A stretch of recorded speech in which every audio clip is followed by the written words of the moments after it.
Hello, मेरा नाम है आशीष लाथिया और स्वागत है आपका मेरे यूट्यूब चैनल पे। तो आज करवा चौथ का त्यौहार है, तो सभी को करवा चौथ के त्यौहार की शुभकामनाएं। तो मैंने सोचा कि आज मैं भी उपवास रखता हूँ।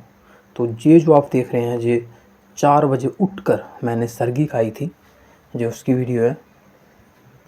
और चलिए सरगी खा लेते हैं और फिर मेरा उपवास जो है वो शुरू हो जाएगा।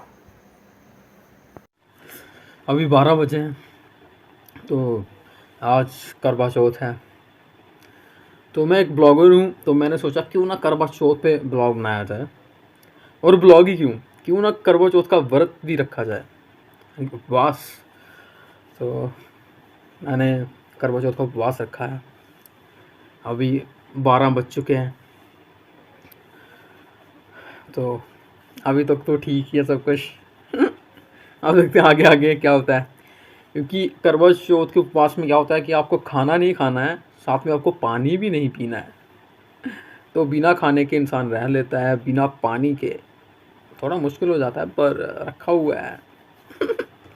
अब देखते हैं क्या होता है भाई। अभी 12 बजे तक तो निकल गया टाइम, अब आगे देखते हैं क्या होता है। इसकी कहानी कल मैं थोड़ा देख रहा था, तो उसमें जो मैं यूट्यूब पे सर्च कर पाया, वो ये थी कि एक बहन थी, उसके 7 भाई थे, ठीक है। वो उससे बहुत प्यार करते थे। तो उनकी बहन ने करवा चौथ का उपवास रखा था, तो उन्होंने नकली चाँद जो है वो बनाया और उनकी बहन ने उपवास तोड़ दिया, ठीक है। उसके बाद उसके ससुराल से खबर आती है कि उसके पति की तबीयत ख़राब हो गई है। वो वहाँ पे जाती है। उसके बाद में उसे पता चलता है कि उसके व्रत तोड़ने की वजह से ऐसा हो रहा है कि उसके भाइयों ने इस तरीके से एक, मतलब उसको ऐसा लगा कि उसके भाई उसके लिए फ़िक्र कर रहे थे, इसलिए उन्होंने ऐसा किया, लेकिन किया उन्होंने गलत, ठीक है। उसकी वजह से उसके पति बीमार हो गए, तो उससे करवा चौथ का व्रत भूलवश टूट गया। फिर उसके बाद में वो ज़्यादा पूजा करती है और देवी प्रकट होती है। वो कहती है कि तुम हर चौथ को व्रत रखो, तो वो हर चौथ को हर महीने उपवास रखती है। और फिर अगली बार जब करवा चौथ आता है, वो फिर से सच्चे मन से उपवास रखती है। और उसका पति अभी भी बीमार ही होता है। जब अगली बार वो अच्छे और सच्चे मन से उपवास रखती है, तो उसका पति स्वस्थ हो जाता है। और इसी तरीके से सारे जो हैं वो व्रत रखते हैं करवा चौथ का। अभी तक तो मुझे यही स्टोरी मिली है। तो अभी 12 ही बजे हैं, अभी तो बहुत टाइम बाकी है। तो मैं और सर्च करूँगा यूट्यूब पे, अगर मुझे और कोई भी कहानी मिलती है तो मैं आपको बताऊँगा। वैसे ये जो करवा चौथ का व्रत होता है, ये लड़का लड़की दोनों ही रख सकते हैं, तो ठीक है। लेकिन अपने नहीं रखते हैं, ये रखते हैं अपनी पत्नी के लिए। तो मतलब तो तो अपनी पत्नी के लिए रखते हैं पति, और पत्नियां अपने पति के लिए रखते हैं। मेरी तो भी शादी नहीं हुई है, पर कभी ना कभी तो होगी। तो समझ लो कि ये उपवास मेरी फ्यूचर वाइफ के लिए है। और उसको मैं ब्लॉग दिखाऊंगा कि ये देख पगली, अभी तक मेरी शादी भी नहीं हुई थी तुझसे, मैं उससे पहले ही तेरे लिए उपवास रख रहा था। तो थोड़ा ठीक रहता है। तो अब देखते हैं आगे, अभी कोई और कहानी मिलती है नहीं मिलती है, और फिर आगे पता चलेगा कि अभी 12 बजे हैं, आगे मेरा क्या हाल होता है। तो थोड़ी देर बाद फिर से वीडियो बनाऊंगा। अभी दोपहर के 2 बज चुके हैं। अब तक तो सब कुछ ठीक ही है। जैसा कि आपको पता है, मैंने उपवास रखा है और बिना खाने खाए, खाने मतलब खाना खाए और बिना पानी पिए, मतलब सुबह से ना खाना खाया ना पानी पिया, क्योंकि उपवास ही ऐसा होता है इसमें ना खाना खाना होता है और ना ही पानी पीना होता है। लेकिन तब भी 2 बजे तक तो, अब तक तो मस्त सिचुएशन है। अब आगे देखते हैं क्या होता है। और ये मैंने टी शर्ट नहीं खरीदी थी, अच्छी लग रही होगी है ना, तो मम्मी ने कहा कि नई टी शर्ट जो है वो पहन लो, तो मैंने भी पहनी है, काफ़ी अच्छी लगी है। आजकल मैं कलरफुल कपड़े पहनता हूँ, जे वाले कलर भी ट्राई कर रहा हूँ आजकल। पहले ऐसे कलर्स नहीं पहनता था शायद मैं, पर आजकल पसंद है ऐसे कलर, ट्राई कर रहा हूँ नए कलर। सारे कलर पहनने चाहिए इंसान को, नहीं? तो अब देखते हैं आगे क्या होता है क्या नहीं होता है। जैसे मैंने आपको बोला था कि मैं और कथा ढूंढूंगा, पर मुझे वही कथा मिली, एक और कथा मिली है।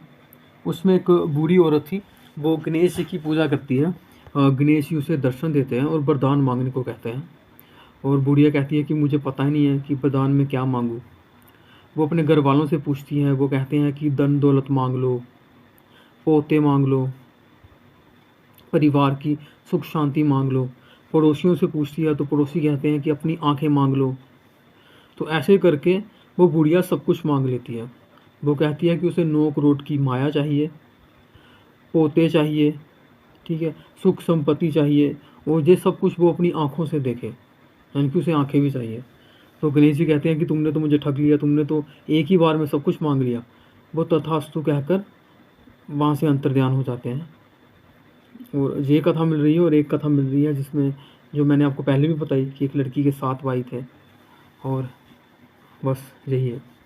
और आज के दिन करवा माता की पूजा की जाती है, और साथ में गणेश जी की पूजा भी की जाती है। कि जैसे आपने उस बूढ़ी औरत पर कृपा की, उस बूढ़ी माई पर, वैसे हम पे भी कृपा करें। और करवा माता पत्नियों के पति की और पतियों के पत्नी की रक्षा करती है, और उनकी लंबी उम्र करती है। तो मैंने भी रखा हुआ है आज। फिलहाल अब तक तो ठीक ही है सब कुछ। ऐसे मुझे बड़ी प्यास लगती है, लेकिन आज मुझे प्यास नहीं लग रही। ये भी कोई माता का आशीर्वाद होता है यार, ऐसे थोड़ी। ठीक है, अभी कोई पक्का अभी तक तो ठीक ही है भाई, अभी तक तो सब कुछ ठीक है। 2:15 हुए हैं अभी। अभी चाँद निकलने में काफ़ी समय है, और फिर चाँद को, तो अभी 7:40 हो चुके हैं रात के, और अब तक भी सब कुछ ठीक ही है, बिना खाए बिना पिए, मतलब बिना खाना खाए और बिना पानी पिए, क्योंकि आज है उपवास, और मैंने भी रखा है। तो टीवी पे बता रहे हैं कि 8:12 पर चाँद निकलेगा, लेकिन अभी तक नहीं निकला है। अभी 8 नहीं बजे हैं, और अभी तक सब कुछ ठीक है।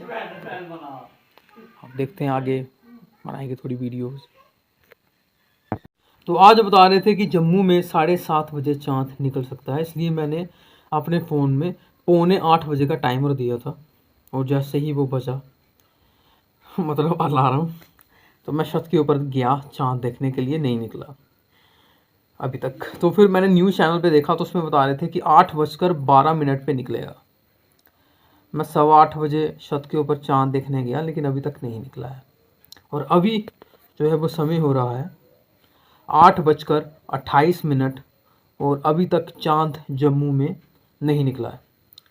बाकी बात करें मेरी हालत की, तो हालत मेरी अभी भी बिल्कुल ठीक है, सब कुछ ठीक ही है, बिना पानी और बिना खाने के, क्योंकि इस उपवास में ना आप पानी पी सकते हैं ना आप खाना खा सकते हैं, निर्जला व्रत होता है, और मैंने भी रखा हुआ है। तो अभी तक तो हालात ठीक ही हैं।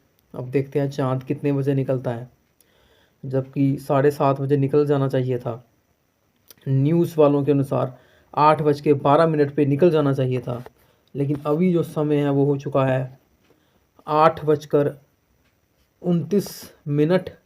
8:30 होने वाले हैं, तो इस वीडियो को बनाते बनाते 8:30 हो जाएंगे, पर अभी तक चाँद नहीं निकला है।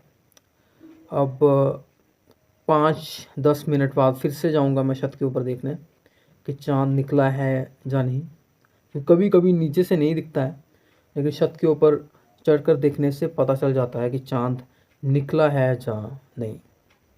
तो ये देखते हैं चाँद कितने बजे निकलता है। तो अभी 8:40 हो चुके हैं, तो आइए छत के ऊपर चलकर देखते हैं कि चाँद निकला है या नहीं जम्मू में। तो चाँद निकल चुका है, आप देख सकते हैं सामने है। हमारे जम्मू में रिवाज है कि करवा चौथ के दिन जब चाँद निकल जाता है तो चंद्रमा को अर्घ दिया जाता है, और चंद्रमा को आरती की जाती है, और उसके बाद में उपवास खोला जाता है।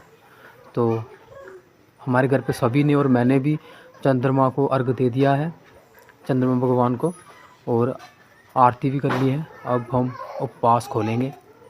तो 8:40 पर चाँद जो था वो निकल गया था, और उसके बाद जम्मू के रीति रिवाज के अनुसार चंद्रमा को अर्घ दिया और फिर उसकी आरती की। तो अभी करवा चौथ का व्रत समाप्त हुआ और बिल्कुल मज़े के साथ हो गया। इस बार कोई भी दिक्कत नहीं हुई, सब कुछ मज़े के साथ हुआ। तो अब सब कुछ होने के बाद अब पानी भी पी सकते हैं और खाना भी खा सकते हैं। तो अभी हम खाना खाएंगे। ये अब खाना खाना शुरू करते हैं। तो हमने बनाया है चावल और साथ में पनीर की सब्ज़ी, साथ में है आलू गोभी की सब्ज़ी, साथ में है पूरी और पठोरू, जो मैंने आपको पहले भी बताया था कि हमारे जम्मू में बनाए जाते हैं जब भी कोई त्यौहार होता है। पठोरू और ये पूरी, इसको तो आप जानते ही हैं। ये पूरी और ये पठोरू।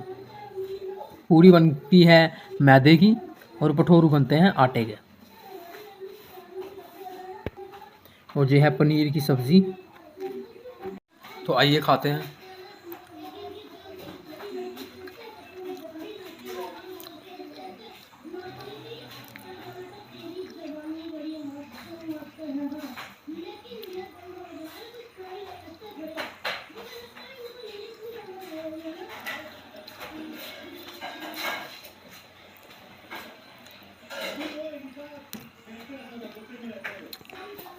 पानी